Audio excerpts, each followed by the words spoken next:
बिलाल साहिब, अज कलम शकील अहमद चौहान, किस्त नंबर 25।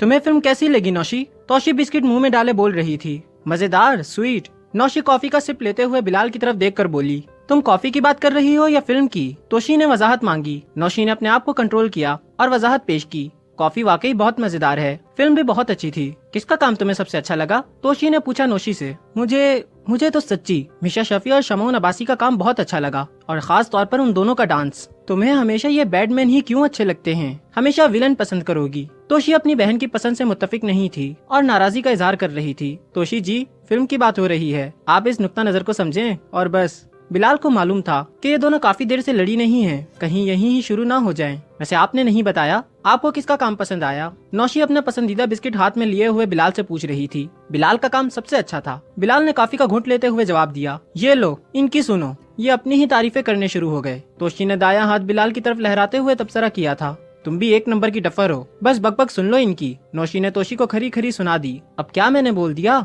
जो इतना भड़क रही हो? तोशी मासूमियत से बोली, मैं बिलाल लाशारी की बात कर रहा था। बिलाल ने मुस्कुराते हुए बताया, एज ए डायरेक्टर इसका काम अच्छा था और सिनेमेटोग्राफी में तो इसने कमाल ही कर दिखाया। जितनी तारीफ की जाए कम है। सब कॉफी खत्म कर चुके थे, चलो शाबाश उठो, पहले ही बड़ी देर हो गई है। तोशी ने चुटकी बजाते हुए हुक्म दिया। वो दोनों कमरे से बाहर निकल आईं। तोशी आगे थी और नौशी पीछे। कमरे के दरवाजे से निकलते हुए नौशी ने घूमकर पीछे की तरफ देखा, जैसे इन लम्हों को अपनी आंखों से अपने दिमाग के खजानों में महफूज कर रही हो। बिलाल भी उसे देख रहा था। नौशी अपने पूरे चेहरे के साथ मुस्कुराई। बिलाल ने सिर्फ तबस्सुम पर इक्तफा किया। वो जा चुकी थी। जरा जरा सी खिली तबीयत जरा सी गमगीन हो गई है। कोई डर, खौफ, परेशानी, खदशा था, कोई खटका सा था। बिलाल का दिल खुश था, परेशानी दिमाग को थी।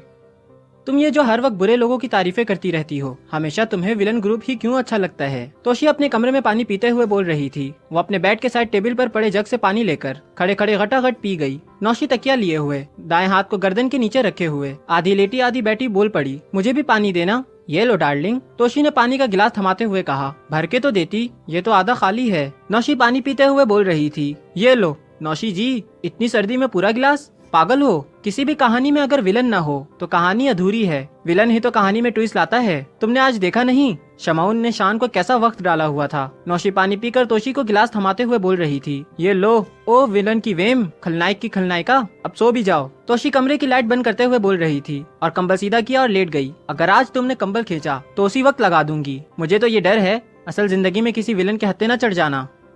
हम जैसे ना हो तो इन अमीर जादियों का पैसा कौन खाएगा? हाथ में विस्की का गिलास और मुंह में पॉपकॉर्न डालते हुए और साथ विस्की की चुस्की लगाते हुए वलीद हाशमी कह रहा था आलिया जी को देखकर, चलो ऊपर चलते हैं, मेरे सर में शोर की वजह से दर्द हो रहा है। इरम वास्ती बोली। ये मशहूर फैशन डिजाइनर आलिया जी की पार्टी थी। रात के इस पहर सारे थिरकते बदन थक चुके थे। डीजे ने शायद ही कोई डांसिंग नंबर छोड़ा हो। इस बड़े से बेसमेंट हॉल में कमाल की लाइटिंग थी, जो कि गाने के मोड और म्यूजिक के मुताबिक होती। एक साइड में छोटा सा पब और उसके साथ कोने में डीजे का सेटअप था। आलिया जी इस शहर की एक मशहूर डिजाइनर है। इसके कपड़ों की तरह इसकी पार्टी भी शानदार होती है, वेस्टर्न रंग में रंगी हुई। शराब, कबाब, म्यूजिक और वो सब कुछ जो इस तरह की पार्टियों में होता है। इस बड़े से फार्म हाउस की छत पर भी अजीब मंजर था। एक तरफ बारबेक्यू का प्रोग्राम, मटन, चिकन, फिश और कबाब, कोल्ड ड्रिंक्स और स्वीट्स, और दूसरी तरफ शीशा पीने वाले और चरस के शौकीन टेबलों पर डेरे डाले हुए थे। एलीट क्लास के सारे लोबर्ट्स मौजूद थे और कुछ कौवे भी थे जो हंस बनने की कोशिश में थे। कई मशहूर एक्ट्रेस, ब्यूरोक्रेट्स क्लास के लोग, बिजनेस कम्युनिटी के लोग, मशहूर मॉडल्स, सियासी लोगों के चेले। कुछ लोग अपने कार्ड बांट रहे थे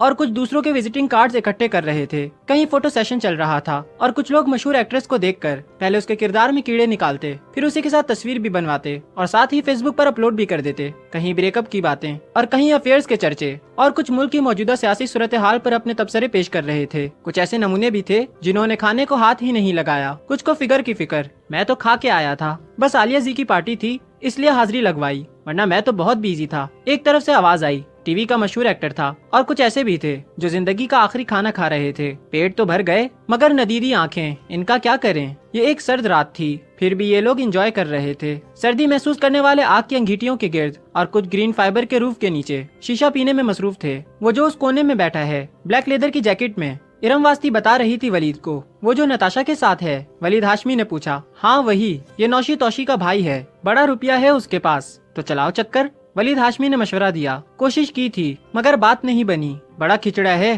फिर मैंने सोचा, क्या सोचा तुमने? वलीद हाशमी मटन टिक्का खाते हुए बोला, खाओ तुम भी, टेस्टी है। एक प्लान है, अगर तुम थोड़ी कोशिश करो सारी मालूमात मैं दूंगी। उसकी बहनें यानी मेरी बॉस एक भी फंस गई तो करोड़ों हाथ लगेंगे। वो कैसे? वलीद ने जल्दी से पूछा। दोनों बहनों के नाम पर 2-2 प्लाजे और 2-2 घर हैं और बैंक बैलेंस भी करोड़ों में। भाई उनका अपनी माँ के बगैर कुछ नहीं करता सिवाय अय्याशी के, वो भी हजारों में। और बस तुम्हें पता है उसके अफेयर्स उसकी कंजूसी की वजह से खत्म होते हैं। इरम वास्ती ऐसी मछली थी जो खारे, मीठे और गदले पानियों का सफर कर चुकी थी और बड़े बड़े मगरमच्छों से अलग सलग थी। चंद साल पहले जनूबी पंजाब दुनियापुर से लाहौर आई मोहब्बत के झांसे में, फिर वापस नहीं गई और वलीद हाशमी हजरा शाह मुकीम का रहने वाला था। अपकमिंग मॉडल, लंबा कद, सांवली रंगत, लंबे बाल, स्टाइलिश पर्सनैलिटी। वो उल्लू शॉर्टकट से अमीर बनना चाहता था। उल्लू की एक और खूबी उसमें थी, वो अक्सर परिंदों का शिकार रात को करता था। इरम और वलीद एक दूसरे के साथ 2 साल से थे। अगर वो किसी और के साथ न होते तो इकट्ठे होते, उनकी रातें इकट्ठी गुजरती। इस ताल्लुक को मोहब्बत का नाम देना मोहब्बत की तौहीन होगी। हाँ, एक बात जरूर थी कि वो दोनों एक दूसरे की आदत बन चुके थे। जिंदगी का सफर खत्म हो जाता है मगर इंसान की आदतें रास्ता नहीं बदलती,